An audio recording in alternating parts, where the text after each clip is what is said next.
Hello दोस्तों, एक नई वीडियो में आप सभी का स्वागत है। तो आज की वीडियो में हम डिस्कस करने वाले हैं मास्टर्स इन पॉलिटिकल साइंस के सिलेबस के बारे में, यानी कि फर्स्ट सेमेस्टर के बारे में डिस्कस करेंगे कि क्या क्या आप पेपर पढ़ने वाले हो और मतलब उन पेपर के अंदर क्या क्या इंक्लूडेड है टॉपिक जो आपको स्टडी करने हैं। ठीक है, और जल्दी हम इसकी क्लासेस भी स्टार्ट करने वाले हैं।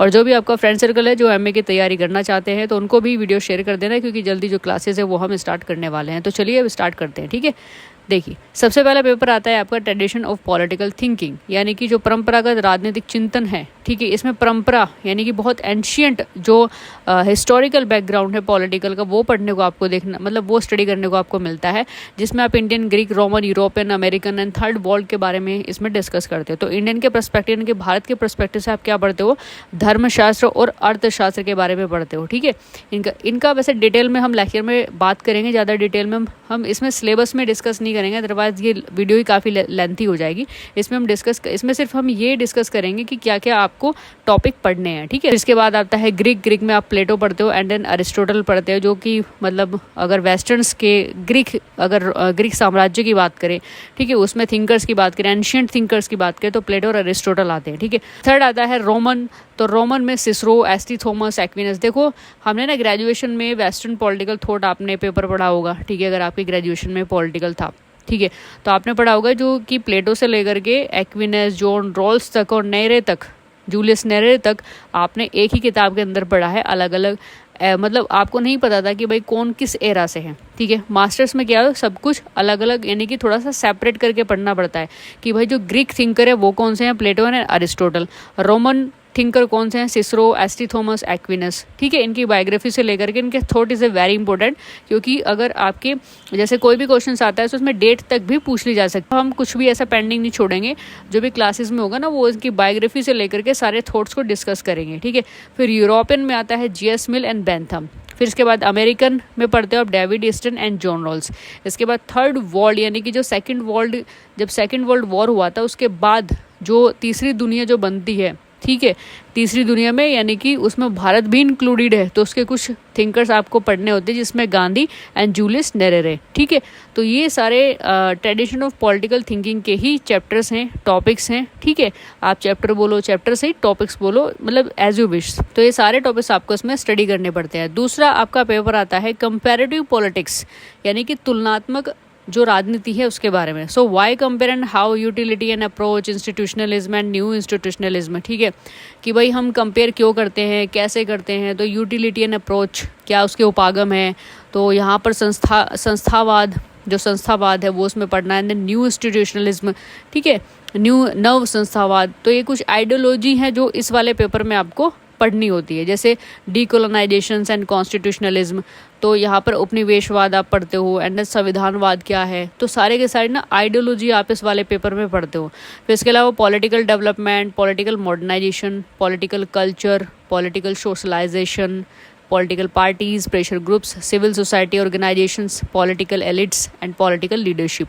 ठीक है, कि भाई पॉलिटिकल डेवलपमेंट कि राजनीतिक विकास, जो राजनीति आधुनिकीकरण है, राजनीति संस्कृति, राजनीतिक समाजवाद, यानी कि राजनीति से जुड़ी हुई, अगर हम पॉलिटिकल साइंस की बात करते हैं तो हम उससे कितने लेवल पर उसको रिलेट करके पढ़ते हैं, जैसे सोशलिज्म है, मॉडर्निज्म है, कल्चर है, पार्टीज़ है, ग्रुप्स है ना, कुछ सोसाइटी ऑर्गेनाइजेशंस है, सिविल सोसाइटी ऑर्गेनाइजेशंस है। ठीक है, तो डिटेल में तो आपको लेक्चर में ही क्लियर आउट होगा। ठीक है, थोड़ा सिलेबस के जो टॉपिक है वो डिस्कस कर रहे हैं यहाँ पे। फिर थर्ड पेपर आता है आपका इंडियन पॉलिटिकल सिस्टम, यानी कि भारतीय राजनीतिक व्यवस्था। सो भारतीय राजनीतिक व्यवस्था की जब बात आती है तो वही इसमें कास्ट हो गया है ना, और आपके ये वुमेन्स पार्टी, कॉन्स्टिट्यूशन, ये सब आपको इसमें इंक्लूडेड करके स्टडी करना होता है।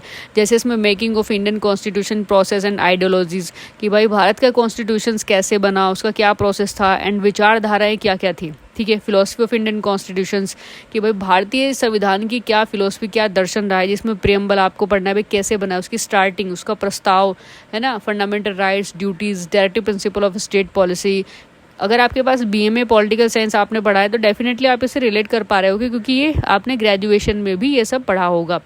इंडियन फेडरलिज्म, जिसमें classical perspective, modern discourses and structures of government, जिसमें पार्लियामेंट, एग्जीक्यूटिव, जुडिशरी, है ना, कि भाई शासन का जो एक तरीके से स्ट्रक्चर्स है, जो उसकी संरचना है, किस तरीके से गवर्नमेंट काम करती है, तो पार्लियामेंट के थ्रू काम करती है, एग्जीक्यूटिव है, जुडिशरी है, ठीक है। फिर है कॉन्स्टिट्यूशनल एंड स्टैचुरीज बॉडीज़, जिसमें elections commissions, national commissions and for SC ST, national commission for women. फिर आता है parties and party system changing nature, यानी कि इंडियन पॉलिटिकल सिस्टम का आपको कम्प्लीटली इसमें ये सारे टॉपिक कवर करने होते हैं, ठीक है। इसके बाद नेक्स्ट पेपर आता है आपका पेपर 4, जो इंटरनेशनल रिलेशंस, ठीक है। आपने BMA भी पढ़ा होगा।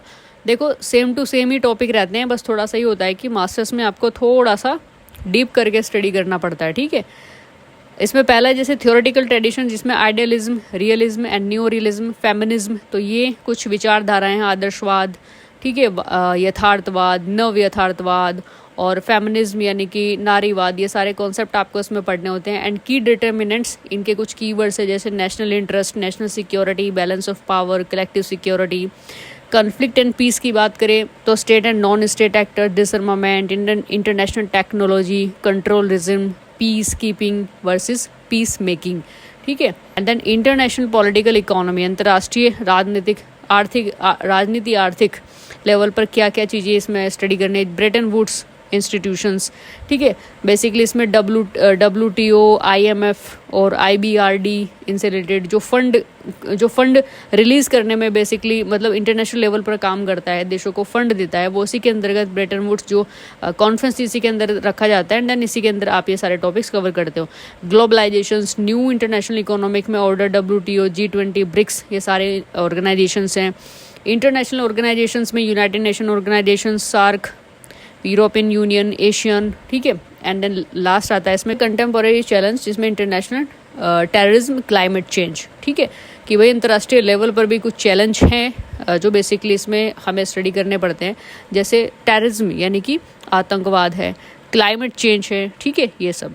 तो ये 4 पेपर जो हैं वो आपको फर्स्ट सेमेस्टर में पढ़ने होते हैं। सो मेक श्योर ये सिलेबस के सारे टॉपिक आपको क्लियर आउट हो चुके होंगे। अभी हमने सिर्फ टॉपिक ही डिस्कस किए हैं। फर्स्ट सेमेस्टर में आपके जो 4 पेपर हैं, ठीक है, तो जो मतलब जो डिटेल में चीज़ें होगी वो तो आपको लेक्चर्स में ही प्रोवाइड कराई जाएंगी, और सारी चीज़ें देखो लेक्चर, जब वीडियो लेक्चर चलेंगे तभी आपको सारी चीज़ें फिर क्लियर आउट होंगी। और आपने ऑलरेडी अगर BMA पॉलिटिकल साइंस अच्छे से पढ़ा है तो उसमें ज़्यादा मेहनत करने की भी आपको आवश्यकता नहीं है। मतलब ये है कि थोड़ा सा डीप पढ़ेंगे तो ज़्यादा इन्फॉर्मेशन मिलेगी, ज़्यादा नॉलेज आपकी एक्वायर होगी, ठीक है। लेकिन हाँ, BA से रिलेट ही है, बस आप इतना समझ करके चलिए, ठीक है। कॉन्सेप्ट आपके ग्रेजुएशन में कंप्लीट हो जाते हैं अगर आपने सीरियसली ग्रेजुएशंस में इसको पढ़ा होगा। बाकी कोई भी दिक्कत परेशानी आपको नहीं होगी। हम जल्द ही 2 से 4 दिन के अंदर ही हम इसकी क्लासेस स्टार्ट करने वाले हैं, जिसमें आपको बेहतर हेल्प मिलेगी। सो फटाफट से भाई वीडियो लाइक कर दो पसंद आई, और शेयर ज़रूर कर देना, कमेंट करके बताना आप किस यूनिवर्सिटी से हैं, कहाँ आपने एडमिशन लिया है, और MA का सेकंड मतलब आप फर्स्ट सेमेस्टर के जितने भी स्टूडेंट्स हैं वो इसमें एक लाइक ज़रूर कर दें, ठीक है। तो फटाफट एक सब्सक्राइब भी कर देना वीडियो के नोटिफिकेशन के लिए। तो चलिए मिलते हैं नेक्स्ट इन्फॉर्मेशन के साथ में नेक्स्ट वीडियो लेक्चर में। तब तक के लिए जय हिंद, जय भारत।